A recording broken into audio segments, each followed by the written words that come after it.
specifics of how habits are formed. So without any further ado, first I want to talk about what are habits. So a habit, in terms of its conventional definition, is something that you do often and regularly, sometimes without knowing that you're doing it. And we can all relate to that. We all have these habitual behaviors that some of them we don't even think about. We just do, in terms of, we get in the car and we drive, or we get in the shower and we wash ourselves, or we brush our teeth. We're not thinking about the detail. We're not thinking about what actions we're taking. It's automatic because we've done it so many times. And we're born with some habits. We're born with habits like breathing and blinking. Fortunately, we don't have to remind ourselves to consciously do those things.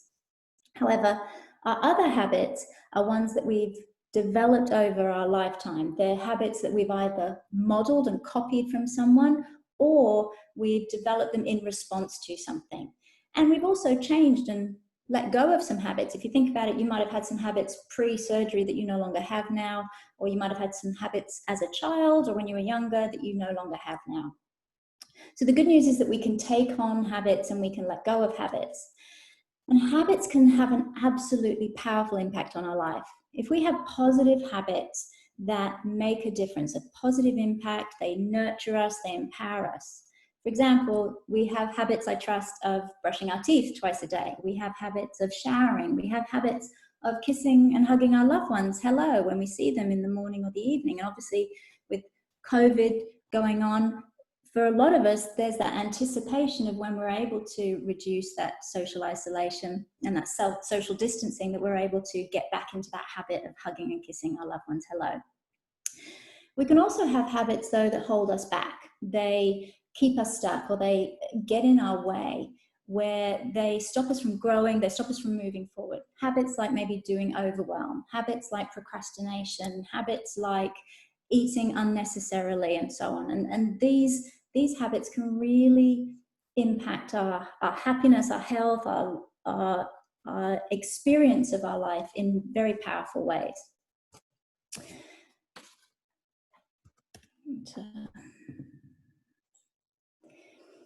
So habits are the compound effect of very small changes, very small decisions that we're making on a daily basis.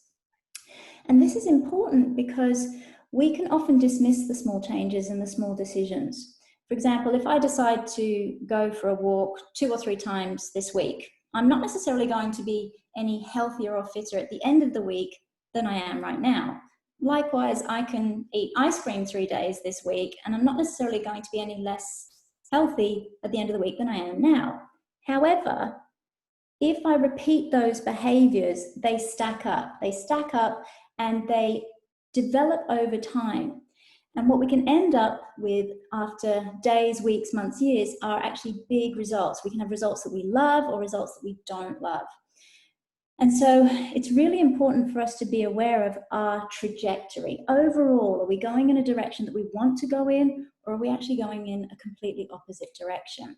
Amber, sorry to interrupt there. A question from the audience is, in terms of the question that is being asked is, over the years of your experience, is there one common habit that you have seen which shows up repeatedly in the kind of clients that you're dealing with who are struggling with weight issues? If there was just one habit which is not working for them, what sort of pattern would you point your finger towards?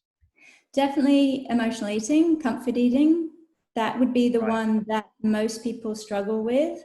And there's all sorts of layers to that and aspects to that. And that's why we have an entire separate beating mindless eating program. Yeah. So let's see from our audience, how many agree or how many feel emotional eating is a big issue for them? Just a show of hands.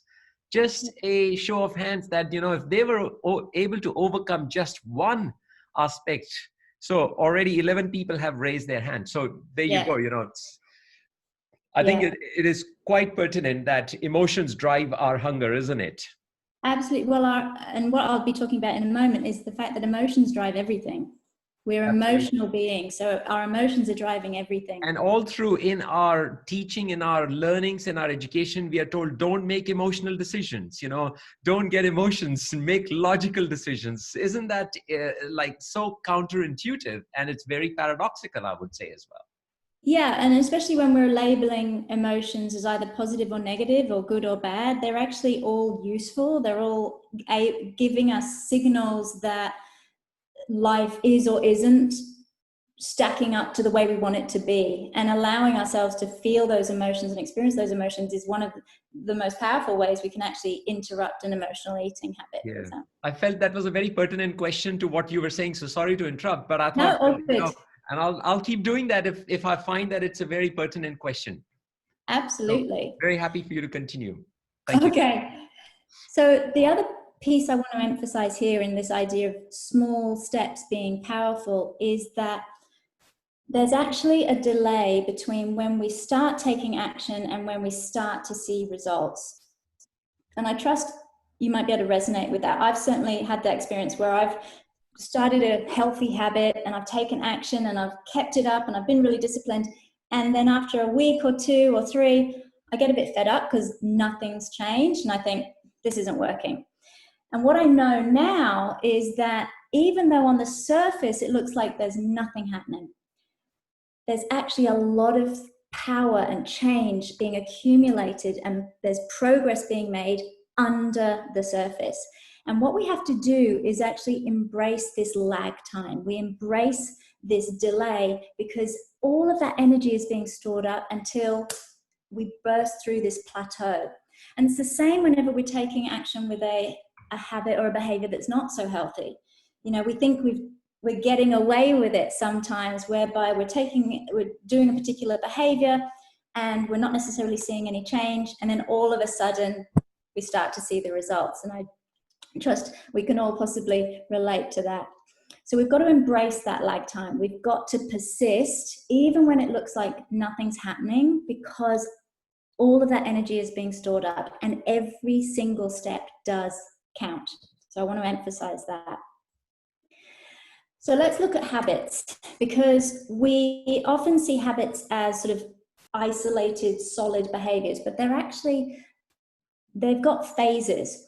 So Charles Duhigg, he coined this idea of the habit loop in 2012.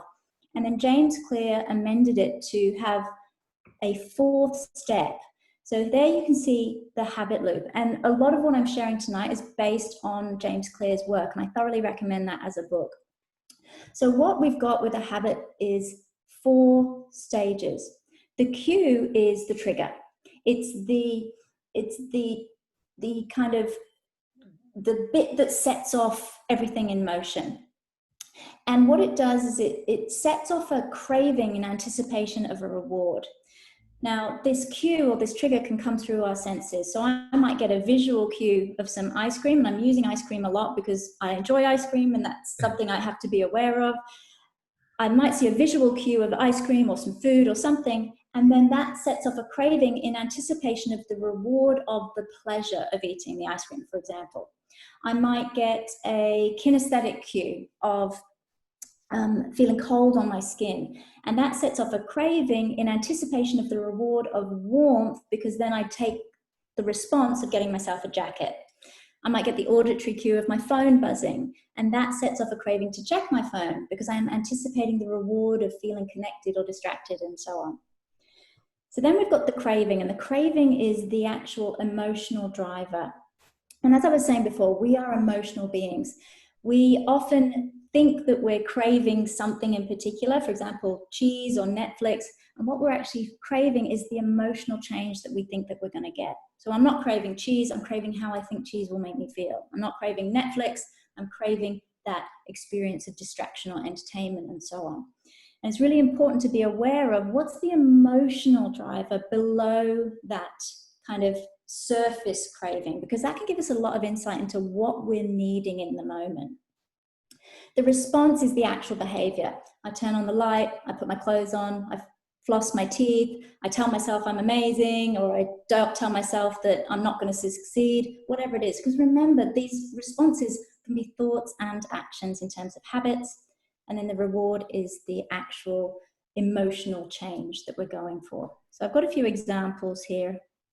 So you can see here, when we break down habits into their component phases, we then get a lot more power to be able to interrupt and change and tweak things. So we don't have to, when we want to break a habit, we don't have to kind of attack or take on the entire behavior. We can actually get in there and just make a few little adjustments. And when we want to create a healthy habit, again, we might just need to think about certain aspects to set ourselves up for success. But here you can see in the examples, we've got the cue, the craving, the response, and the reward. One of the things, if I can just share, is just from, I firmly believe that your motion of the body can change your emotion. Yeah. And that is something that I have personally used, just sharing a personal sort of, anecdote and how what you are telling. And I've got that book, Atomic Habits, thanks to Amber, yourself, and Alex. The thing is that what I realized is whenever we are in an emotionally low state, whatever it is, those are the times that I actually force myself to either go for a run or for a cycle ride or whatever, rather than go and sit down somewhere and just sulk or, just feel low about anything. And I have felt that one resolution has really helped me a lot to overcome that state, the low state, whenever it may arise, very quickly, because I have now learned the art of shifting myself quickly. So it's just, sharing my personal kind of a little trick that I have set for myself, that motion changes your emotion. Yeah, absolutely. And, on that, what we talk about in coaching is something called the triad, where basically every emotion has its own recipe, if you like. And part of the recipe is your physiology. So what you're doing with your body, what you're doing with your breathing, the level of your gaze, the tension of your muscles, and so on. And so, as you're saying, if you change your physiology, if Correct. you get up, move around, breathe deeper, go for a run, do whatever it is, you can't actually do that emotion that you're doing because you've changed one aspect of the recipe. And if you change just one aspect of the recipe, you get a different result. Yeah, so it's really important to be aware of our physiology, because it's so easy, if we're feeling an emotion that we don't want to feel, to just take on a different physiology can actually shift us really quickly. But it's about knowing these tools and then owning them and using them, because we're not always going to be resourceful. I'm not always choosing resourceful responses. No. So it's about having a choice and knowing that we have the choice. Absolutely. Physiology changes your psychology, isn't it? Yeah, absolutely. Absolutely. All right, so let me get into trick number one. So trick number one looks at the cue phase of the habit loop. And we want to make the cue obvious. And there's all sorts of ways to do this, but one way I want to just highlight tonight is called habit stacking. And this is where you take a habit that you already have, it's already automatic, and you stack a new habit, or the habit that you want to make stronger, on top of it. Now you want to do this when the cue is really obvious and you can, or really specific, and you can take action immediately. So one of the first things I did when I learned this technique was I started to habit stack onto me turning my alarm clock off in the morning, because it's something I do every morning. It's already a habit that I have. You think about the other habitual behaviors that you have. You have a shower, you take your shoes off after work, you might boil the kettle, you might get the kids' snacks ready. Whatever it is, there are behaviors that are built into your day that you just do without thinking, because it's part of your habitual lifestyle. And so if you take one of those habits and stack a new habit on top, then you're making that cue really obvious for yourself. You don't have to think about it, because that cue is already there, built into your day. So there's some examples. After I shower in the morning, I'll meditate for 5 minutes. When my alarm goes off in the morning, I'll have a drink of water, and so on. You can really set yourself up to create that for yourself. And then you can actually chain multiple habits together. And that's what my morning now looks like, in terms of when my alarm goes off, I get up and I drink a glass of water, and then I hop back into bed and I do some meditation, and then I get up and so on. But I've created those habits based all on stacking it on top of my alarm going off, because that's something that happens every morning. So I trust that makes sense. All right, trick number 2. So trick number 2 looks at the craving response, or the craving phase of the habit loop. When we want to set up a new habit, sometimes we don't necessarily feel particularly excited about it. You know, we know that it's good for us and we know that we're going to be really pleased with the results, but maybe getting ourselves feeling motivated to get excited about doing it is a little bit of a struggle. So we can use something called temptation bundling. And this is where you connect the new habit to something that you already love to do, because then that makes the new habit seem more tempting. So say, for example, you're meant to be going for a walk, but you also want to connect with your friend. You can combine them by going for a walk with your friend, or you could make one condition on the other. So, right, I'm not going to call my friend until I've done my walk, for example. And there's all sorts of examples, and these are examples I've taken from workshops we've run, people wanting to combine washing folding with before they watch Netflix, or washing folding with Netflix. For me, I've wanted to create a water drinking habit for a long time. I've tried alarms and I've tried water bottles and so on. And what's working for me right now, because I temptation bundled, is that I love walking my dog, and I go on long bushwalks with my dog every day. And I now take my water bottle with me, and I've temptation bundled it because the water bottle is really heavy. And so I'm craving emptying my water bottle to make that walk easier for myself. So I'm not actually craving feeling hydrated. I'm actually craving having a nice light water bottle that will make my bushwalk seem more easier for myself. So I trust that makes sense. It's about thinking about what works for you. Yeah, it's really good. When I discovered it, I was like, oh, this is fantastic. I'm so glad it works for me this way. The only thing that I would struggle to agree with was wash folding and Netflix. Somehow I like to sit on my couch and enjoy the Netflix. It doesn't happen very often, but yeah, it's got to work for you. Absolutely. Yeah.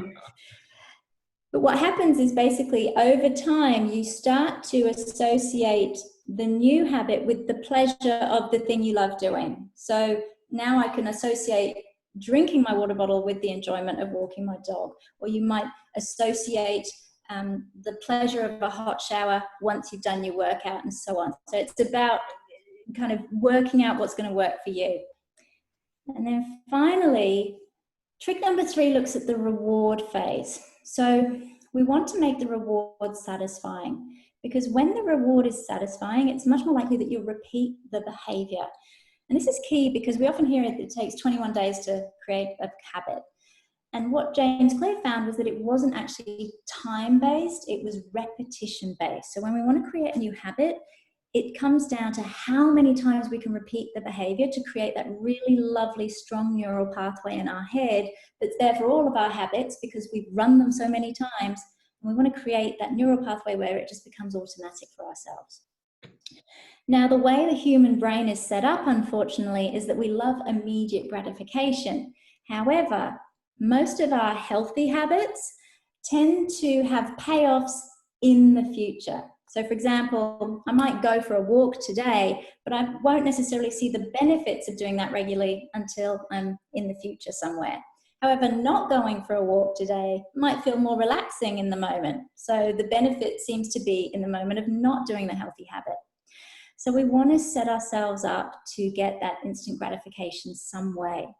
And some ways to do this are things like loyalty systems, where basically we reward ourselves for doing the behavior. So say, for example, I'm trying to cut down on my ice cream or cut down on my alcohol. I could actually put the money that I would spend on ice cream or alcohol each week into a special holiday fund or a savings fund or a massage fund or something like that, because then I can see the money going up and it's giving me that instant reward. We can also have accountability systems. So for example, my husband's got a relationship with a friend where they have a surfing accountability system. And they get the satisfaction of telling each other and texting each other every time they do a surf, because they've got a little bit of a competition, because whoever's done the more surfs by the end of the year has to buy the other one breakfast. Or you can do your habit tracking on a spreadsheet or an app, because we all tend to enjoy the feeling of making a tick box or crossing something off and saying, yes, we've done that. And we also get the satisfaction of seeing visually who we're becoming, that kind of person who does those behaviors. And also the satisfaction of seeing how long our streak can last. Now, on this, though, what I want to emphasize is that if there is a gap, if it doesn't happen on one day and the box is empty, there can sometimes be the tendency, especially depending on your conditioning, to possibly punish yourself or tell yourself, see, that was always going to happen, or this means it's not working for me, and so on. So what I encourage you to do is, if you get a gap in your streak, use that gap. It's information, and it's a really wonderful opportunity to go, okay, that's really interesting. What got in the way? Why didn't I follow through that day? What can I learn? What can I do differently? Because those gaps are gold, because they enable you to actually tweak things, and then that is actually going to serve you in creating a new streak and sustaining it for longer. And this is the thing, it's always about experimenting, testing and measuring, testing and measuring. Amber, do you feel, just a comment here, that writing something down on a diary or a journal is probably more effective than on a digital app? What feedback do you, or what do you feel about it based on your work with your clients? I think it really depends on, because some people love the convenience of the app, and they love checking in and updating and putting in their data. There is a lot of power behind actually handwriting something in your own handwriting. It actually creates some really lovely, strong neural connections, because your handwriting is your blueprint. So it's very much, when you see something you've written, you own it. However, I think it's really personal. It's worth actually kind of seeing how it goes. A lot of us have our phones accessible, so it becomes easier to track things, and then we get graphs and all that kind of thing, which is very, very motivating as well on the phones, Yeah, it's easy to get distracted. Like, look, I think it's important, as you just said, that try both and see what works for you. Yeah. And let's ask the audience, has anyone tried any apps or any journaling? And just a show of hands, if journaling worked better than any apps, if from anyone in the audience who's tried. Okay. And we've got 2 participants who have raised hands for, I'm assuming that's for 3 now, for journaling. Now, any who have found apps and they found the apps useful, just a show of hands. We've already got about 7 people who have raised hands. So I think clearly it is, it's probably more towards the digital app, which is, more favorable, I guess. Yeah, absolutely. That's fantastic. Okay. So I'm just closing this down. So that's bringing me to the end of what I wanted to share. There's so much more I could share, because there's a whole piece on breaking bad habits as well, and how we use the phases to do it. But really, I just want to finish with this little reminder. We can make these really, really tiny changes on a daily basis, and it might feel like we're not making much of a difference. However, please remember, it all adds up. And when you repeat these behaviors, when you change the conditioning with volition, when you're doing it with intention, then over days, weeks, months, years, you're absolutely going to create transformation for yourself. And obviously, if I can assist at all, please do let me know. In terms of the Get Back on Track After Your Weight Loss Surgery book, if you want to get in touch with me at amber@freshstartprogram.com.au, I'm very happy I'll send you a soft copy, and it's also available on Amazon. But we've got a few copies as well in our office, so you can reach out to us as well. Absolutely. Amber, that was really delightful and I think very insightful. I've already got a few comments that it was a really good very practical, and that's really what is important. So without further ado, I think we'll keep questions towards the end. Let's get Gabi on, because she is another superstar of the evening. Gabi, I can't see your video. I don't know. We are all quite eager to see you. So where are you? Let me firstly make you unmute your audio. Nope, sorry, I accidentally muted you. Okay, there you are. Can we see your smiling face, Gabi? Am I there? Why No. am I going? No. Have you got a hammer in your hand? No. Get a hammer. No, I'm not able. I can't sort of, get your video on because only you can do that. I don't know why it's not. No. Okay. So. What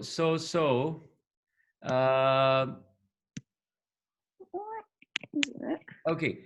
Why don't we, just in the interest of time, shall I do the share screen and shall we go through your presentation? What do you think? Yes. Yeah, I think that's probably best. That's probably best, isn't it? Okay. Yeah. Let me just get your presentation up. I've got the updated presentation and Yay. here we are. Okay. So you can see that, Gabi? Yeah. Beautiful. Okay. So Gabi, just by way of introduction, has had gastric sleeve. You had it about 18 months ago, Gabi, approximately, or thereabouts. Yes. Is that right? And the only thing that I can tell about Gabi is that I have never, ever, ever done this in my practice, that I have consented a patient for surgery in the first consultation. I've never done that, and I probably will never do that. But she was an exception because when she walked into my office, she was such a thoroughly researched girl that I was blown away. Like, she knew everything from back to back. And I still tell her that, Gabi, you literally twisted my arm and got the surgery out in the first consultation, and you had already done all your investigations. So good on you. But over to you, and please go ahead and just let me know when you want me to switch over to the next slide. But we are really keen to know what your journey was. Where were you before surgery, and what caused you to shift and take charge of your life? Oh, I think is she re-logging in? Hello? Let me see. Where is Gabi? We have suddenly lost her. Okay, there she is again. Can you hear me, Gabi? Yes. Can you hear me? Yes, we can, certainly. My camera's still not working, and then it logged me out. Oh, it logged you out. Yeah. Okay, let's keep going in the interest of time. So this is where you are. Yeah. And you just tell me, Gabi. So my question was, please share with us, what was your challenge before surgery? What were the unique issues that you were going through?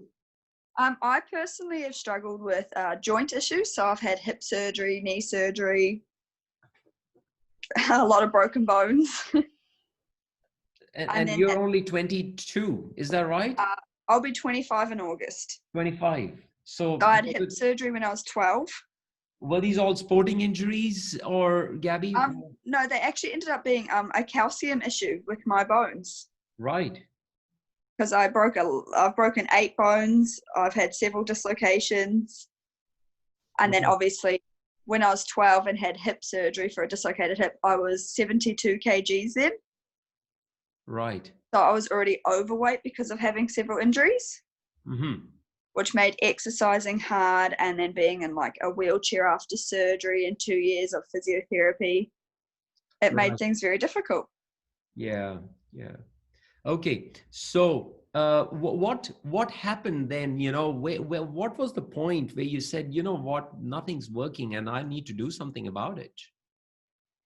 Honestly, when my knee injury got worse, it just got worse and worse. And every doctor I went to just said, you need to exercise more. But with an injury that severe, it's very difficult to. And so I was like, oh, I need to do something. And that's when I started researching weight loss surgery. And I'd already changed my diet. I'd already tried that, but nothing was working to help me drop the weight. Yeah. So And I researched my life away. yeah, yeah. So tell us what came out of the research. Like, I mean, of course we know the outcome, but what were you hearing during your research? What was the message you were getting? A lot of it was, it's just a tool. It depends how you use it to what your result will be. Yeah. It wasn't just sit back and let it do it for you. It was, you need to change your whole life for it to work. Yeah. But you also came to know about, a lot of stigma around weight loss surgery, which you talk about. Like, people look at it as, hey, you took an easy way out. And, can you tell us more about it? What was your sort of, view about these things, and what did your friends and other members tell you about it? I had, most people were pretty supportive with it. All of my friends were, my family. My sister had a slight issue. She thought I was just cheating the system in a way. But then I don't think she realizes how much my joint issues impacted my life. But at the same time, though, I think everyone's always going to have an opinion of what you do. A few people have made remarks, it's the easy way out. Why don't you just exercise and diet more? It's truly not the easy way out. It is a mind game. But it's the best I've ever done. And like I said, everyone's going to have an opinion, whether you decide to lose weight naturally without surgery, or you admit that you need help and you need that tool, you need surgery. Yeah, well, Gabby, on opinions, I often say that, what others think of you is none of your business. And I think it's sometimes very hard, because we are so influenced by what other people are thinking about us. That's natural human tendency. But I think at the end of the day, you reach a point where you have to listen to the voice within. And that's where I wanted to know a little bit more from you about what caused you to overcome that, the emotional state where food becomes I should say, a comfort. It gives you security, which is why the weight goes up. Absolutely.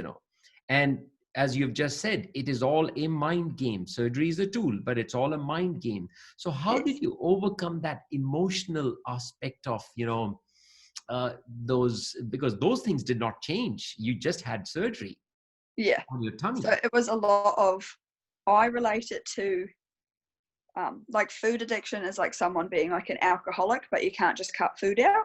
You need food to survive.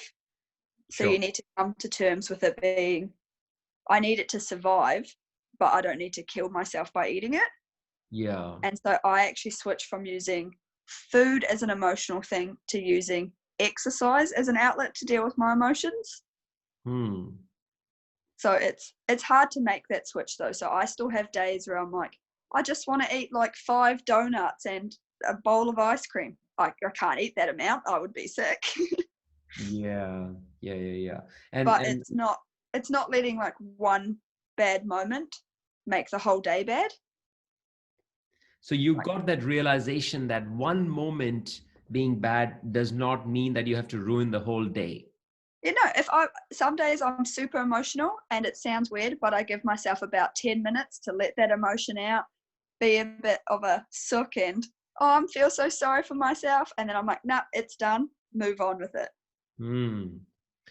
Yeah. And any particular practice that has helped you achieve that state? Like anything you felt that yes, you have mentioned about exercise, but like, what if you're feeling really low late in the evening, probably you can't go out for exercise. You've just had a big dinner or whatever. So what do you do then? Have you got any other tools in the toolbox that you are using for yourself, which have worked? I actually, I have a very close relationship with my dad. So I talk to him, like I FaceTime him when I'm feeling down or anything, because he's very straight to the point. Yes. But at the same time though, I found with the exercise I do yoga and Pilates. So it has a meditation side to it that you can do whenever. Right. So it helps just to be like, okay, but then at the same time when I have days I'm feeling bad or down, And like you said, I've just eaten a big meal. I can't go exercise. I actually find looking at my transformation pictures. Oh, that's interesting. So you look at your own journey. Yeah, I look where at you were and where you have come and where you have reached today. Yeah, because it's like what I've said several times, like it's all your mind. I have days where I still think I'm, 75, 80 kg and I'm barely 59 kilo. Like I struggle to stay at 59. There you are. So is that, what was that weight in that image, Gabi? But I was probably around 110 kgs with the blonde hair. Right. And then that other one was only taken maybe 2 weeks ago. So about 58.5 kg. Wow. So I'm pretty tiny. Massive shift. Yeah. But like I feel in the second photo where I've got brown hair, I feel like myself, like I'm happy with myself. I'm not wearing like baggy clothes to hide my body. I'm not standing behind people in photos. I want to be the center. Yeah. So we'll talk about that in a moment, but I know one thing that you have really sort of used is you have actually been very public with your journey, which means you've used social media, Yes. you've used Instagram, you've used, and I think what I credit you with is that I believe when you make your goals public, you are committed to achieving it, and Yeah. I think that's probably your intention, but tell us more about it. What made you go to that level? So I'm a very competitive person. So when someone says, oh, you can't do that, or I don't think you should do that, I want to prove them wrong. Right. And so like my dad never wanted me to go public with it because he thought people were going to be very negative. But I was like, everyone has their own opinions. I really don't care. I'm doing it for myself. Right. But by doing so, I didn't realize it would like blow up this big and I'd have so many followers and get asked so many questions daily. Yeah. But it's so great knowing I help people. But for me personally, it was to hold myself accountable. Like, yes, I got gastric sleeve. I went public about it. I don't want to fail like myself. And then I also don't want to fail you. So I'm like, I'm so public. Like, he did such a great surgery. I don't want to just throw it away. Like, let's make it work. And then following that, your most radical transformation came with the plastic surgery. And you were quite public about that too. In fact, we have actually had to censor some of the photos here, guys, just for the audience to know that. But they can always be. You can always catch up on that on Gabi's personal Facebook and Instagram, profile. Yes, feel free to check it out. Yeah. So, but tell us about that. So the plastic surgery brought in another level of transformation, isn't it? And how did you feel after that, Gabi? Yes, so I knew from the beginning with gastric sleeve I was going to have loose skin. I didn't realize to the extent I was going to have it. Yeah. But I started researching around 6 months post-op when I realized I could like pull my stomach out like a flag. Right. And I was like, I'm only, 23, 24 years old. I want to look like a 4-year-old, fit, healthy, go down to the beach, enjoy my body type thing. But it was honestly, out of everything, like the sleeve was hard, but plastic surgery blew my mind of how difficult that was. So if I can just, there's a question here from the audience that what felt harder to go through, the sleeve or the plastic surgery? Ooh, that's a hard one because the sleeve, the hardest part was learning to eat again and learning to eat the right things. Correct. But with plastic surgery, it was a real mind game of learning I'm a different size. I have to get used to having different proportions of my body now. I have to, like, my center of gravity completely changed.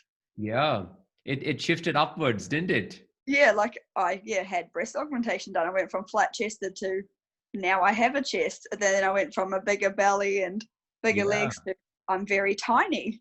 Yeah, that's right. Because one of the things that happens with plastic surgery is, and especially like, in your case, it would be called a full body lift, is that, there is change in self-perception. And that's a hard thing for some people to sort of adapt to. But good on you, Gabi. Yeah. Good on you. But it is interesting that you knew in the beginning, even before getting your gastric sleeve, that you would need plastic surgery. That's a very interesting insight. Yes, I actually had a few people on Facebook who have had gastric sleeve. Uh-huh. And they recommended from the start that, like, before you even get gastric sleeve surgery, start saving up for plastics. Right. They're like, because losing, what have I lost, 56 kilo? Losing that amount of weight so fast, there is no way your skin is going to bounce back. Yeah. Like, no matter your age, there's no way that amount of skin is coming back when you've lost that weight in about 9 months. Like, it's not possible. Yeah. And I just knew, in a way, it was like what Amber was saying, it was like my finishing reward. Yes. Like, I rewarded myself with my dream body. I did the hard work, like I lost the weight, the gastric sleeve helped, and then I rewarded myself. But it is a mental game. Absolutely. And my God, look at that. This is you. I'm still kind of, I'm still in denial that, is this the same girl who came to my office 18 months ago? It was like, oh, and signed the paperwork straight away. Yeah, exactly. So I think this is phenomenal, and good on you, Gabi. I really admired your research, your level of research, which certainly blew me away, and your level of insight, because it clearly tells me that, better informed is better prepared.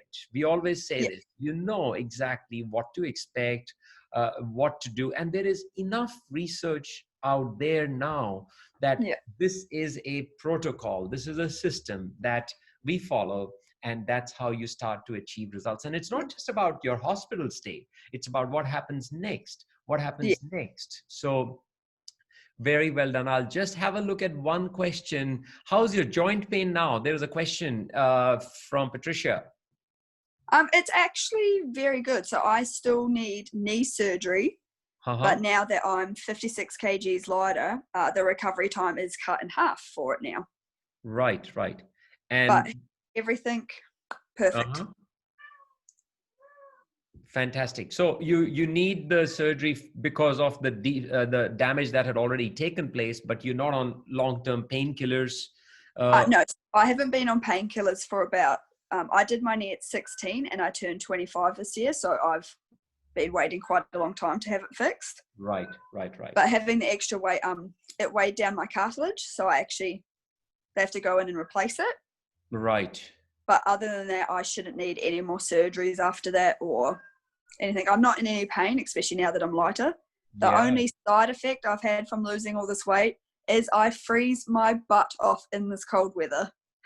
Yeah, well, that's the small price you have to pay for getting skinny. My warm, fuzzy, fat layer anymore. Yeah, I think that's probably. There's another one question: that how long did it take for you to heal from the skin removal? From the abdominoplasty. I could not stand up straight for 4 weeks, and I slept in a recliner for 6 weeks in a V shape. Yeah, that's true, isn't it? Hey, in that case, can I say, it certainly sounds that plastic surgery was much tougher than gastric sleeve. 100%. The same day after having your gastric sleeve. We don't put that restriction on you.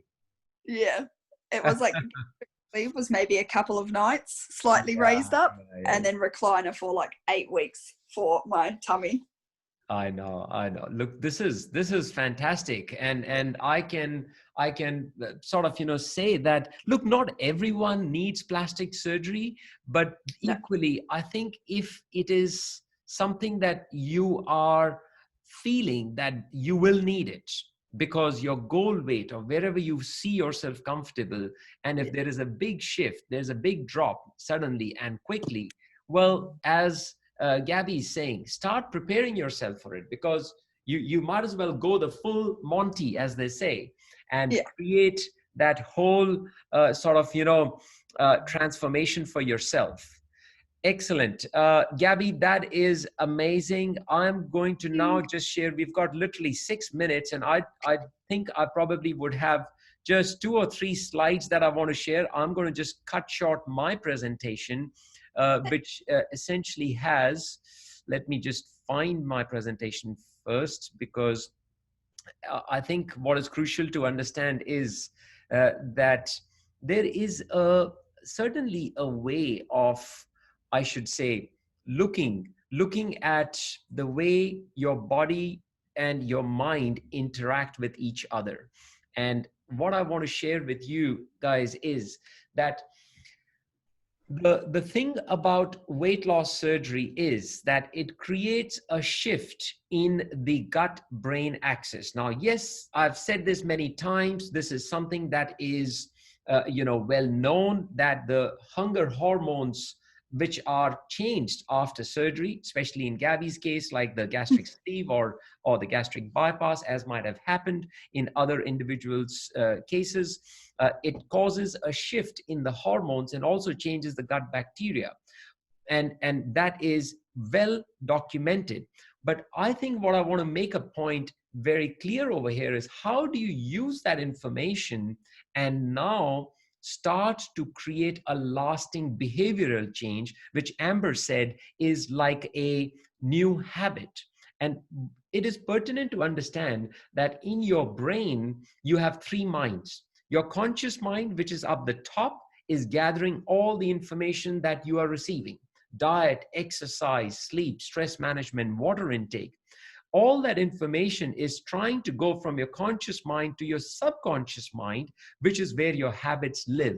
But in between is the analytical mind, which is like a sieve. It's like a filter.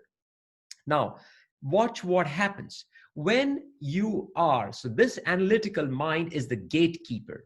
This gatekeeper will only allow information if it is compatible with what is there in your subconscious mind. Otherwise, it will not allow that information. What is the other factor that will not allow the information to go through is if you are in states of fear, doubt, worry, indecision, or toxic stress, that information is not going to go in because you are constantly doubting, you are worrying, you are in a state of indecision, and it will not allow that information to go through. You may be hearing it, you may be understanding it, but when it comes to applying it, you do not apply it. And the same applies to how, when you meditate, when you journal, when you develop intuition, affirmation, as Amber said, these are the tools that Amber has already mentioned and we've discussed it: quiet time or green space time, which is nothing else but walk in the woods or walk in nature. These are the things that really allow your analytical mind to open up. And that's why I say wilderness is therapy, which means just go for a walk. If you are worrying about something, just put some soft music on and just go for a walk. And you come back and you realize, hey, my perspective has changed about the thing. I have got a new understanding about it. So that's where I say that the basis of disease, disintegration, and disillusionment in life, which are the big 3 Ds, is around the body, the challenges that the body has to face, the challenges with our identity, and lastly, challenges with the journey that we are on, which is around the purpose and the meaning and the contribution. And these are really big topics to discuss and it's probably not doing justice to just touch upon them, but I'm just showing you the bigger picture here. But underpinning all of this, what happens is that when you start going on this journey, you start to awaken a feeling of self-worth. And I've always believed that any sort of challenge, like whether it is, a weight issue that you are having, the issue is not just about weight. The issue is about how much you respect yourself, how much you feel you are worthy to get a healthy and a body that is full of energy and vitality. If you're worthy, I can tell you, you will respect everything that you put in your mouth. I know this because I have been in a state where I did not respect myself enough. And now I live in a state where I truly honor myself. Don't get me wrong. I still have a piece of chocolate here and there. I still indulge once in a while, but that I don't hold myself guilty for that. I say, you know what? I'm a human being. That's all right. Let me enjoy life. So I hope this is making sense. We are almost on the end of the hour, friends. Is there any questions? I really, really want to give you a small little gift, which is called the Circle of Life. It is a free A4 downloadable sheet that you can get from centerforweightloss.com.au. Just go into store and just download. What this is it is like a single A4 page snapshot, which allows you to look at your own life in 7 different areas. Physical health, starting with physical health, because I firmly believe that if you are healthy, you can achieve anything in your life. If your physical health is compromised, you are going to be a drain on either your own self or on others. And no one can live a fulfilled life in that state. So look after your physical health, because that is indeed your true wealth. And then it goes through the 7 different areas. This is something that we delve further into health and mentoring sessions that we do. But as a gift to you from my side, please go download this and fill it up. It will truly give you clarity, and it will give you a lot of insight on what you can achieve, by just doing this exercise. Awesome. So, thank you, everyone. This has been a really, really amazing session for me, and I'm sure you have all enjoyed it. There is one question, Amber, it might be for you, is when it comes to celebrations and, festivities, how do you engage in a healthy behavior or healthy habit that might allow you to still be engaged with people who you're celebrating your wins with, but also not hold yourself guilty about it? So I think you would be the best person to answer that. Yep, no, happy to answer. I don't know if you can see, I've typed a response to Lizette, but basically what I start off by saying is nothing has meaning apart from the meaning that we give it. So when we're struggling with those kinds of scenarios and creating new habits in those scenarios, sometimes it's about the meaning that we've assigned to that experience, for example. So if at the moment celebration means food, and we've got that kind of interconnection, it's like if I'm celebrating, then I'm eating. And that's because we've created those habits around, okay, if there's a celebration, then there's food there, and that's what we do together as a family to connect. And so then it might be about going, okay, well, if I decide to kind of rattle the cage on that connection, if I decide to go, okay, well, if it's not about food, what else could it be about? And I remember I had a session with a lady, and meal times had become about what she couldn't have. And so emotionally, there was a lot of conflict and pain and stress and frustration. And so when we looked at what meal times could mean instead, and that gave her the freedom to kind of create new meanings for herself. And that then changed the experience. So if we look at, okay, celebration actually could mean connection. It could be sharing time. It could be having a laugh. It could be telling stories, whatever else. Then that takes the focus away from the food. And then you can follow through on that. Then there's also looking at the habits of, okay, what's the trigger? The trigger is when I see the table of food, perhaps. And then that sets that habit loop off. So there's all sorts of strategies that we can look at in terms of interrupting that habit loop at various points in different ways, and then also maybe creating some new habits. So there's all sorts of things. That's right. I think my take on this is that 2 things. Number 1 is creating awareness and making sure that the meaning that you associate with it is in the right context. So I think that's very pertinent. Beautiful. Look, I wanted to firstly thank you, Amber. Gabi, sorry we couldn't see you, but we did see you in a way that we saw you in the presentation. And but never mind. Guys, please make sure you check out Gabi's personal profile. There's wealth of information out there.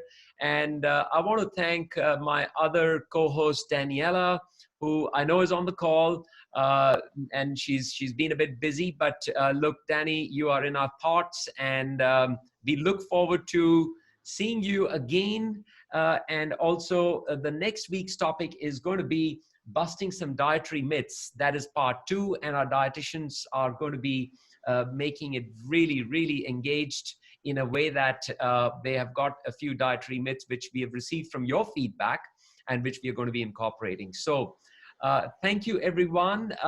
And once again, we especially thank you for this opportunity to allow us to share these webinars with you, because you know what?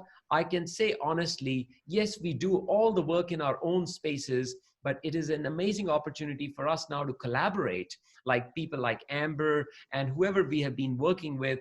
You know, it brings such a wealth of concentrated information, and it also develops our own insight. So thank you, Amber, and thanks to all our audience. Take care and stay safe. See you next week.